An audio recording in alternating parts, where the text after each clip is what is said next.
Friends, ഇന്ന് നമ്മളിവിടെ ചെയ്യാൻ പോകുന്നത് ഒരു ഇയർലോബ് ട്രീറ്റ്മെന്റ് ആണ്. ഇപ്പോൾ കൂടുതലായും കോളേജ് കുട്ടികളിലും അതേപോലെ തന്നെ കുറച്ച് ഏജ്ഡ് ആയവരിലും കണ്ടുവരുന്ന വലിയൊരു പ്രശ്നമാണ് ഈ കാത് തൂങ്ങുന്നത്.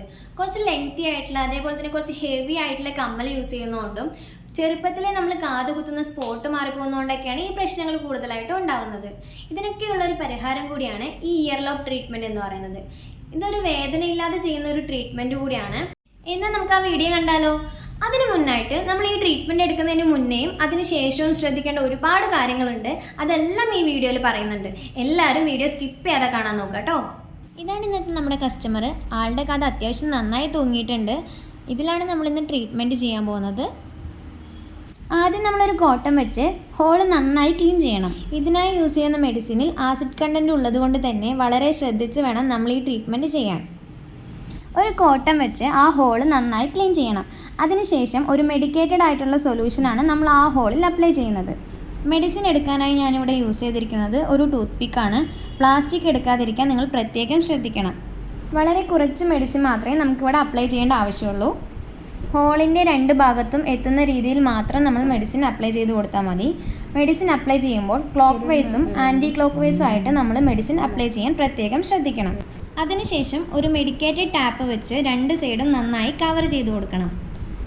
ഒട്ടിച്ച ശേഷം 1 വീക്ക് നമ്മൾ ഇതുപോലെ തന്നെ വെച്ചിരിക്കണം. ഇതധികം നനയ്ക്കാൻ പാടില്ല. ഇതിനകത്തോട്ട് വെള്ളം കയറിയാൽ ഉള്ളിൽ ഇൻഫെക്ഷൻ ഉണ്ടാവാൻ സാധ്യതയുണ്ട്. കുളിക്കുമ്പോഴും പ്രത്യേകം കവർ ചെയ്തതിന് ശേഷം മാത്രം കുളിക്കാൻ വേണ്ടി ശ്രദ്ധിക്കണം. ഇതിന് ശേഷം ഒരു 1 വീക്ക് അല്ലെങ്കിൽ ഒരു 10 ഡേയ്സ് കഴിഞ്ഞ് വന്ന് ഈ മുറിവ് അഴിച്ച് ആ മുറിവ് ഉണങ്ങാനുള്ള ഒരു ഓയിൽമെൻറ്റും അപ്ലൈ ചെയ്ത് വിടും. ഈ 10 ഡേയ്സിനുള്ളിൽ തന്നെ അവരുടെ മുറിവ് അത്യാവശ്യം ഉണങ്ങിയിട്ടുണ്ടാവും.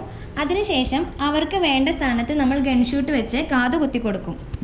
10 to 50 ഡേയ്സിനുള്ളിൽ തന്നെ നമ്മുടെ മുറിവ് കംപ്ലീറ്റായി കവറാവുന്നതുകൊണ്ടും വളരെ പെയിൻലെസ് ആയതുകൊണ്ടും നമുക്ക് ഡയബറ്റിക് പേഷ്യൻസിനും നമുക്ക് ഈ ട്രീറ്റ്മെൻറ്റ് യൂസ് ചെയ്യാവുന്നതാണ്. ഡയബറ്റിക് പേഷ്യൻസ് കുറച്ച് കാര്യങ്ങൾ ശ്രദ്ധിക്കേണ്ടതുണ്ട്.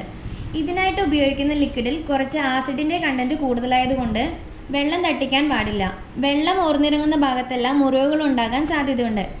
ഡയബറ്റിക് പേഷ്യൻസിന് മുറിവ് ഉണങ്ങാനും അത്യാവശ്യം സമയമെടുക്കും. ഒരു 1 വീക്ക് കഴിഞ്ഞപ്പോൾ ഇതാ അത്യാവശ്യം മുറിവൊക്കെ നന്നായി ഉണങ്ങിയിട്ടുണ്ട്.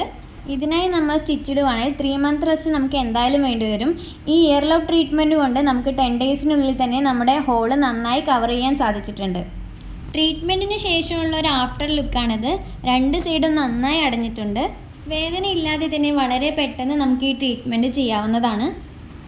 അവരുടെ ഇഷ്ടപ്രകാരം നമുക്ക് പിന്നീട് ഒരു കാതും കുത്തി കൊടുക്കാവുന്നതാണ്. ട്രീറ്റ്മെൻറ്റ് ചെയ്ത ഭാഗത്ത് കാത് കുത്തി കൊടുക്കാതിരിക്കാൻ കൂടി ശ്രദ്ധിക്കണം. ഞങ്ങളുടെ കസ്റ്റമറിൻ്റെ 1 മന്ത് കഴിഞ്ഞിട്ടുള്ള റിസൾട്ട് കൂടിയാണിത്. ആൾ ഭയങ്കര ഹാപ്പി ആയിരുന്നു. അങ്ങനെ ഞങ്ങളുടെ വർക്ക് ഇതാ ഇവിടെ കംപ്ലീറ്റ് ആയിട്ടുണ്ട്. ഇതിനെക്കുറിച്ചുള്ള കൂടുതൽ ഡീറ്റെയിൽസ് അറിയണമെന്നുണ്ടെങ്കിൽ ഞങ്ങൾ താഴെ നമ്പറും ഡീറ്റെയിൽസൊക്കെ കൊടുക്കാം. വേണ്ടവർ കോൺടാക്ട് ചെയ്താൽ മതി. അപ്പോൾ ഇത്രയേ ഉള്ളൂ. വീഡിയോ എല്ലാവർക്കും ഇഷ്ടമായെന്ന് വിചാരിക്കുന്നു. ഇഷ്ടപ്പെട്ടാൽ ലൈക്ക് ചെയ്യുക, ഷെയർ ചെയ്യുക, കമൻറ്റ് ചെയ്യുക.